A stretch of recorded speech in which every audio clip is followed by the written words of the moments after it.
What's up everybody, welcome back to a brand new video on Lexalexus. Today we are reviewing for the Championship, match day 20. Some really dramatic things happening in that weekend. We've also got 8 midweek games to predict as well. So in the second half of the video we will be predicting the midweek games as well. We've got a lot to cover. Before I move on, this is what the Lexalexus Football Prediction League looks like after match day 20. As you can see, Charlie is still at the top with Wallace score and fan very close behind.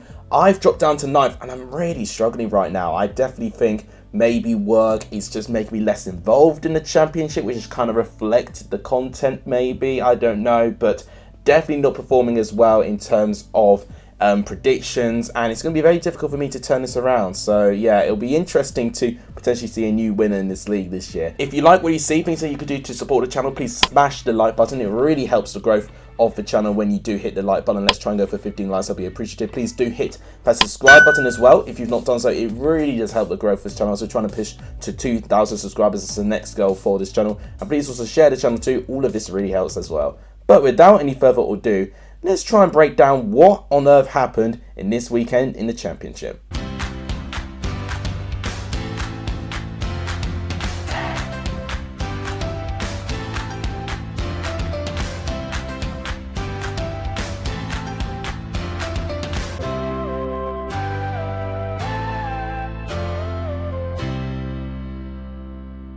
Let's start off with Reading and Preston, which ended 2-1 to the away team. That's a really good win for Preston here.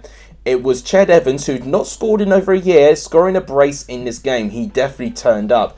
And the first goal was a quality cross by Robbie Brady, and just a clinical header by Ched Evans to guide it in the bottom corner. Lucas Giles scored from the penalty spot, and it was actually the assist of Robbie Brady that brought down Yeardom in the edge of the box. A soft challenge, but anytime you're going to get minimal contact, you are going to go down, and he did win a penalty for Reading. Lucas Giles with a very, very good penalty past women to make it 1-1. But great mentality from this Preston team to get back into the lead 8 minutes later, and Ched Evans with a brilliantly guided ball. I could argue the goalkeeping was poor, but it was a really well guided shot and a great win for Preston, because it now puts Preston in the top 6. Reading are in the mid-table position. Preston with 3 wins in a row. They're not looking like they're going to stop anytime soon. But Reading, on the other hand, it's 1 win in 5. They definitely need to try and pull things around, especially as they've really got minimal games left to potentially solidify a good place for them before the World Cup starts. This undoubtedly was a brilliant game to watch. Sheffield United 5, Burnley 2. Only Burnley's second defeat of the season, and my god, did they end their 17-game unbeaten run with a bang. And not a great bang, because they did lead Burnley in the first half. It was a bit of a disaster class from Jack Robinson, so he got a known goal. I mean, it was credited to Manuel Benson, but practically, for the way that it was a massive deflection of Robinson's head, it could have been classed as a Jack Robinson own goal. Then for Burnley's second, it was just a very poor mistake by Jack Robinson, with the ball being received by Fotheringham, and just simply gave the ball straight to Benson, and he made no mistakes. And in between all of that, Ilman Ndiaye managed to score from a set piece.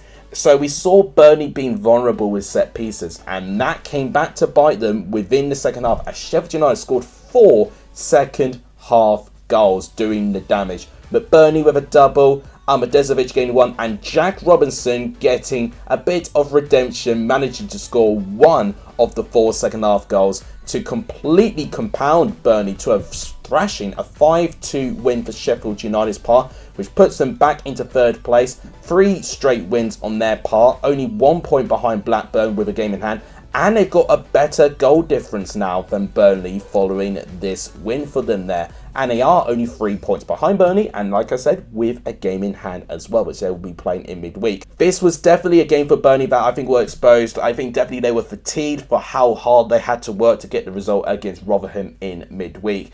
And you can clearly see there by that attack momentum, Sheffield United were out for blood. It was completely one-sided. Look at that, 28 shots, and in that second half alone, 18 shots to 6. It was a brilliant last 45 minutes for Sheffield United. For Burnley, maybe a couple of things need to be ironed out, especially with defending with crosses and set pieces. Now to the 10 at 3 o'clock games. Let's talk about Blackburn 1, Huddersfield 0. And It seems that Blackburn just keep winning at home. It is their 6th consecutive home win. 12 wins for Blackburn this season now. Still no draws in any of their games. And I tell you this, it really could be a team that will be tricky to stop, especially with home games. Huddersfield, it's another defeat on their part. They are still rock bottom, and look at that gap now. They have got a 6-point gap from 21st place Hull City. They do have a game in hand over them, but if they are not careful and they continue losing games, you can see it's back-to-back defeats with only 1 win in their last 5 games. It could be a really, really difficult season for Huddersfield. The only goal came from Ben Brereton Diaz, a quality ball by Harry Pickering actually, but Ben Brereton Diaz doing exactly what he does there, ghosting in on the left-hand side and just completely hitting the shot with power. So great win for Blackburn. Huddersfield definitely got to work on some things. Now to Blackpool and Luton Town. It was Luton Town that managed to pick up with the win. A 1-0 away win to the Hatters. Luke Berry with the only goal in that game, and it wasn't the cleanest of goals. I mean, it started from a corner, but it was a very scrappy finish, and Blackpool would be pretty disappointed how they defended that, to be honest. I definitely think they did have a couple of moments to potentially defend that, but Luke Berry in the right place at the right time, managing to get enough of a touch to get the ball through the line into the net to make it 1-0 to Luton Town. And Luton did stand firm because Blackpool, you can see from the momentum there, did rally in the last couple of minutes or so. And I do think Blackpool, in another day, maybe they could have got something there. Corbino was a positive spark when he came onto the pitch. Blackpool see themselves in 18th place. You can see they had those back-to-back wins, but in those other games, you know, they've had defeats. To be fair, their last 2 defeats have only been 1-0 scoreline, so they've been in games. They're just lacking that clinical moment that really takes Blackpool over the edge. This win for Luton here is a crucial one because, as you can see, they went through 3 games without a win and struggling for points a little bit. But now, with that win, it re-enters Luton's chances of potentially entering into the top 6. So, a really crucial and a great win for Luton Town. Middlesbrough and Bristol City drew with a 1-1 draw. It was Michael Carrick's first home game as Middlesbrough's manager. I definitely feel that it was a game where they didn't start all that well. You can see Andres Varman scored very early on for Bristol City. And Bristol City on the whole have tend to started games much better than what they finished. In the second half, I think Chuba Akpom getting that goal was big for him. I think Chuba Akpom statistically has really improved, especially since Carrick has come in actually. I believe that is the second goal, or at least he's scored 2 goals since Michael Carrick has come in. So he's definitely been a player which could potentially have a revival season with the right tactics and the right role for him with the right manager. You could see there that Bristol City didn't offer much in that second half whatsoever. You know, they were happy with that 1-0 lead and they didn't really control it all that well. But what they did manage to control is that they managed to nick a point, and I think they will take that. Bristol City with that point puts them on 23 points in 16th place in the lower mid-table position. Middlesbrough still meandering over the bottom 3 on 21 points. They're not entirely safe from relegation, you know, as of yet, or entering into the bottom 3. But I can see performances have improved since Carrick has come in now. It's really just now managing the game for a 90-minute basis and not necessarily relying on one half of absolutely gunning forward, which is practically what they did in the second half. They need to start games better, and I think Middlesbrough need to defend certain situations a bit better there. Perhaps a disappointing draw for Millwall, as they did manage to have most of the game with an extra man on the pitch. You can see Oscar Estupinen got a straight red card for a horror show of a high foot connecting over Charlie Cresswell. The injuries that he picked up were actually quite shocking when I saw them back on Twitter, but Estupinen did get sent off with a straight red card, a bit of a divide, and whether it was a red card, I mean, based on what I saw from Cresswell, it did look like a very dangerous challenge, and I think a red card was justified in the end. You could see there that both managers tried to change things with substitutions. I was going to be very intrigued to see if Rosinha got something with his whole team. I thought it was a bit too soon. I mean, I didn't predict thinking that Rosinha was going to have any impact, you know, because I was still predicting before they even announced Rosinha as the manager. That's how early I do my predictions these days. But the fact that he only had practically a day and a half to try and get things sorted, I thought Millwall, with their experience and how good they are at home, I thought they might get something here. But Turns out, no, they didn't. But with 24 shots and 6 on target, it does sound like Hull's goalkeeper Baxter had a really good performance in goal, which I'm pleased for him, with him being a former Chelsea player. So it does feel like a frustrating day for Millwall. Probably should have done a bit better there, but I think it's a great point for Hull, actually, to be honest. And I think just small baby steps for Hull is what they need to potentially progress up the table. And if they're going to be that tough to break down with Rosenior coming in, I definitely think he's definitely established the right principles, which is improving that back line. So I definitely think Rosenior is definitely going to be receiving plaudits. For Millwall, that draw for them puts them on 28 points in 10th place, but it is 3 games without a win. So we'll see if Millwall can potentially respond in a midweek game or their final weekend game before the World Cup. QPR 0, West Brom 1. It is now 2 wins for Carlos Corberán for West Brom manager. 2 1-0 wins in a row and 2 clean sheets in a row. That sounds more like it from West Brom's point of view. I mean, it doesn't keep them out of the bottom 3, as you can see. But now with 20 points, now they're averaging more than a point a game from a relegation point of view. This is encouraging that they are now starting to improve enough of a points record to not be a relegated threatened team. But it's now going to be very interesting to see if Corberán can continue and maintain this consistency. The only goal came in from Bartley, managing to head a brilliant free kick delivery from John Swift. QPR going forward, I mean, this is another game that QPR have not scored. I believe that's now 3 games now that QPR have not managed to find the ball in the back of the net. It is 2 defeats in their last 3 as well.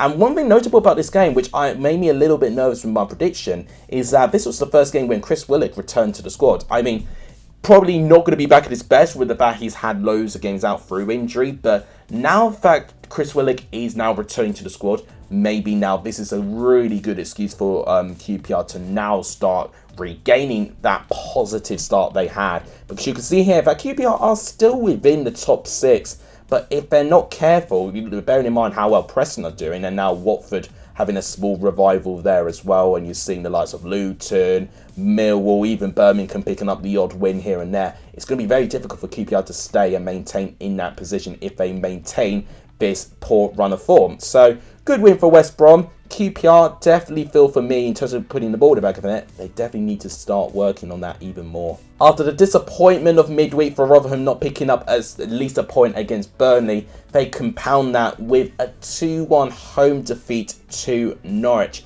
I believe that's only 1 point picked up in their last 4 home games as well, which is not encouraging because their home form, Rotherham at the start of the season, was one of the strongest parts of their game. And if they're going to start fading away with that, it's only going to mean one thing, and they'll start entering the relegation battle. And you can see there, they're on 22 points, and that's only 1 point clear of Hull, who are 21st.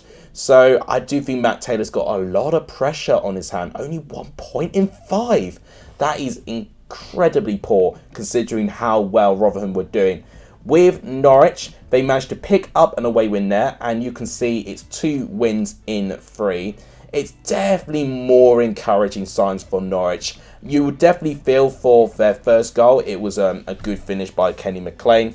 Then Rathbone equalises from a poor mistake by Sarah. He definitely is not the type of player to make that sort of mistake. But literally straight from scoring that goal, Rotherham straight from kickoff completely lose out again, and it's a really quick response from this Norwich team as Aaron Ramsey makes it 2-1. I mean, this shows to me that they don't really have a great sense of preparation or organisation when they are out of the ball. That for me is something that I am most disappointed seeing for Rotherham this weekend, and that is, if I was a manager for them, that is what I'll be working on. You know, managing to get situations when they don't have the ball, and you know you're going to allow your opposition team to have a bit of control on the ball. I mean, obviously by kickoff you have to give the ball to the opposing team. That's the point of football. But you've got to make sure you have an organisation about that. And it looked like that Rotherham didn't have that in that moment there. And that was a crucial moment because had it stayed for a draw, it would have been a not too terrible point for Rotherham there.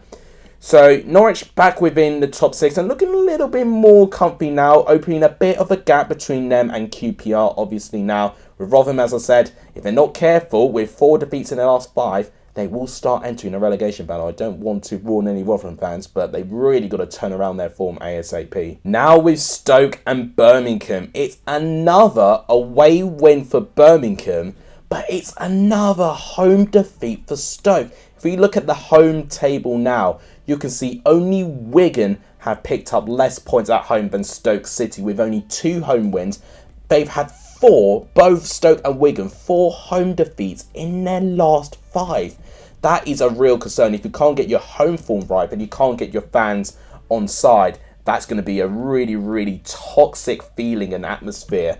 And I think Stoke at this moment, just even with whatever team that Alex Neil's trying to rotate, it's just not performing enough of the goods. If you see stats here, statistically, with more shots on goal and with more shots, you'd think that Stoke could potentially edge out here.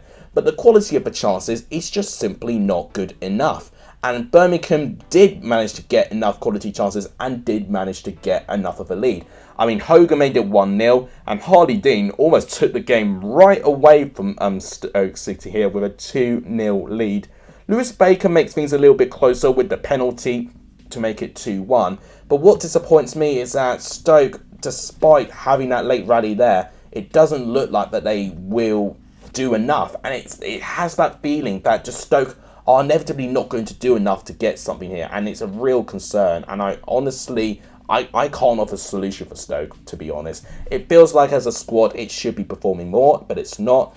Birmingham, however, are playing with a lot of confidence. And I definitely think that positivity and momentum is what is carrying it through right now. Had Stoke even had a smidge of what Birmingham managed to have in their confidence and their midfield in that game there, then Stoke may have had an actual chance. But Birmingham with that win puts them in 11th place. They're having a nifty old season. I've got to say, I think Eustace is definitely under the radar in terms of potentially entering the conversation for manager of the season, especially with the off-the-field issues for Birmingham here. Stoke have really got to start from square one. Sunderland managed to get a home defeat, this time against Cardiff City. You can see by the attack momentum there, it looked like a very frustrating day for Sunderland. Mark Harris scored very early in the second half to make it 1-0 to Cardiff. And Cardiff did have a really good chance to actually take the lead. I believe they had a penalty, but it was saved. So, you know, Cardiff actually warned Sunderland previously that they already went really, really close for taking the lead. And it did feel like that Cardiff tactically did get it right. I have a feeling it's another one of these examples which company made an excuse for Burnley. I think the midweek game, for how hard that Sunderland did work to get their away win against Huddersfield, I definitely felt for me that they exuded more, and I think they rotated less than what Cardiff did in the space of those 2 games. So naturally, you're going to get a more fit team with more organisation, just more preparation, and they can execute their plan better. So it's a disappointing defeat for Sunderland there, because I think Sunderland at this moment are just kind of in the middle in terms of all of the teams around. And maybe in the first season, you know, in the Championship, considering they changed managers very early on, maybe this season's just about establishing that they're a Championship team at least, and maybe they'll go for maybe a top 6 place for next year, who knows. But it's a good win for Cardiff, and I think a much needed one as well, because had Cardiff not won that, they would have been down in 21st place with Hull City. So a crucial win for Cardiff there, and it definitely feels to me that Cardiff are picking up the odd win, which doesn't make me feel that they will go down, because they just feel like that they have a performance within them. A good win for Cardiff here. We'll see if they can kick on, because knowing Cardiff, they just can't string enough wins together in terms of moving up the table. Bit of a mad game in terms of the Swansea.com stadium, as Swansea and Wigan drew 2-2. And you can see there, the attack momentum was pretty one-sided, but Wigan with those 2 stripes, they managed to get 2 goals out of it, and it was simple, really. You know, their 2 goals were both headers, which were poorly defended by Swansea. You can see from the stats there, I mean, look at that, 4 shots to 13. But look at that, 100% shot accuracy with shots on target with their shots for Wigan. But for Swansea, pretty damning. In fact, every 4 shots, only 1 of them is on target. And that is really poor. That's really their biggest issue. And I've called it out already for Swansea, but they really need to work on being more clinical. So the goal scorers came from Wilkin and Tom Layla. You know, they got Wigan in a quick 2-0 lead. That goal from Manning just before half-time, I think, was very crucial. I think it gave Swansea enough of a lifeline and gave them belief they could get something. It did feel that Wigan could hold on, but an 84th minute penalty. I need to definitely look back at the challenge that caused the penalty, because I can't really offer an opinion on it, because I've not really seen enough replays of it. But Joel Pearce steps up and scores to make it 2-2. And ultimately, I think Wigan would have really wanted more from that, you know, considering they're right in the bottom three at this moment. Swansea still just outside the chasing pack in terms of the top 6. I mean, their form has kind of deteriorated just a tiny bit with only 2 points picked up in their last 3 games. Swansea are another team for me. It definitely feels like that they need to step up if they definitely want to achieve really good things for this season. And finally, are Coventry actually going on a very, very late playoff push? I mean, I personally don't think so. I think they're going to have a massive turnaround to get to that stage. But Coventry now are within only 3 points away for being in the top half of the table. That is remarkable considering where Coventry were a couple of game weeks ago. And they have got games in hand. So it's not beyond the realms of possibility. They are 8 points off the top 6 with 2 games in hand, I believe. So definitely Coventry can do it. But whether I think they will, I just don't think they're going to be consistent enough personally. I think it's difficult for any team to be that consistent over a course of the season to get to that stage. But the only goal came for Gyökeres, a great counter-attack, and what a bit of moment there for Casey Palmer and Jamie Allen with a brilliant pass for Gyökeres there. And in terms of the rest of the game, I mean, definitely I felt Watford should have got at least 1 goal. Issa Bio literally missed from 2 yards from great play from Ismail Assar, but Issa Bio missed from 2 yards. So I do think with a couple of saves as well, I think Coventry were maybe a bit fortunate to hold on for the 3 points. But Coventry defended heroically, and I think from that point alone, they did really, really well and deserved something from this game. Bad defeat for Watford, and not a great timed one as well, because it could have really been a good statement win for them if they wanted to be around in the top 6. But it's not the end of the world since they picked up with their form, but definitely Watford are going to have to try and avoid another game like this where they don't, take, their easiest source of chances. You can't be missing shots like they were doing from 2 yards out. So guys, that's my review for the Championship. This is what the table is currently looking like. Burnley still top. Blackburn, second place still, but Sheffield United closing the gap now with a brilliant win. Norwich, QPR and Preston now in the top 6. So Preston now entering the top 6 conversation now. In terms of the relegation pack, I'm pretty much looking from Rotherham downwards, which I think they will be in the mix for the relegation at the moment. And the current bottom 3 is Huddersfield, 6 points off safety, with Wigan and West Brom having 2 seemingly contrasting results. So that is my review done. So what the final thing I'm going to do is my predictions. There are 8 championship games in midweek to predict. Obviously, this was a game week that got postponed due to the death of Queen Elizabeth. So I'm really pleased now that these games are going to be played ahead before the World Cup. Without any further ado, let's start predicting those games. Birmingham and Swansea is the first game, and I probably would have likely predicted a Swansea win back in game week 9, but I think Birmingham will edge this by 2-1. I have more confidence with their momentum at the moment, and Swansea, with their momentum, it's not looking like that they are going to have enough confidence to get something there. I think Birmingham will nick this. Blackpool and Middlesbrough, I think it's going to be very close. Blackpool have performed quite well, in my opinion, and I think have been quite unlucky in their games. Obviously, as I did mention, they did lose back-to-back 1-0 games where they've competed, but they've just not been enough. And obviously, they recently had that incredible win they had over Preston. Middlesbrough, I think, have improved as well, though. And as a prediction, I'm going to go for a 1-1 draw, and I'm going to sit on the fence for this one, actually. Cardiff versus Hull, I don't think we'll see many goals. I think definitely Rosenior's main mission is to improve Hull defensively. Cardiff are just naturally very inconsistent. I can see a 1-0, but I can't decide who. I'm going to say that it's going to be a small managerial bounce, and I think Rosenior will get his first win. I'm going to go for a 1-0 away victory to Hull. A bit out of the blue, but sometimes you've got to predict these out of the blue games in the Championship. It hasn't worked for me in recent days, but I'm going to go for it for this game here. Coventry and Wigan, for me, that is a Coventry win all over it right now. But I am going to predict Wigan to score because, fun fact for you, they, I think, have been the only team this season that has scored in every single away game so far this season. So I'm going to go for a 2-1 home victory to Coventry. I think that's when their clean sheet record will end. QPR and Huddersfield. I think QPR may get something here. If Willock is going to be in the starting 11 again and he's going to have more time to potentially build up his fitness again, I think he will make the moment of magic. I'm going to go for 1-0 to QPR. Sheffield United and Rotherham, I think it's going to be very close. But I think Sheffield United will edge Rotherham out in this Yorkshire derby, but narrowly, because we saw how much Rotherham gave Burnley a game. So I'm going to go for a 2-1 victory to Sheffield United. Stoke and Luton, kind of the Nathan Jones derby almost. So, you know, Nathan Jones will definitely want to get something against his former club. I'm going to go for a Luton 2-0 win. I'm just not confident with Stoke City at all at home. And with Watford and Reading, once again, this is going to be really, really close. But I think Watford, based on the options they've got, they might nick it against Reading there. But I think it'll be tight. I'll go for a 2-1 home win. Let me know what you think of my predictions, guys, in the comments down below. If you guys want to be involved in the prediction league, all you're going to do, guys, is comment your score predictions in the comments down below. But guys, that'll wrap it up for today's video. If you guys enjoyed it, please give the video a like. It just tremendously helps the growth of this channel. Please do hit that subscribe button. It really is massively appreciative when you do that. And please also share the channel too. That really helps as well. You guys are legendary if you saw the end of this video. And as always, I'll see you guys soon. Take care, everyone.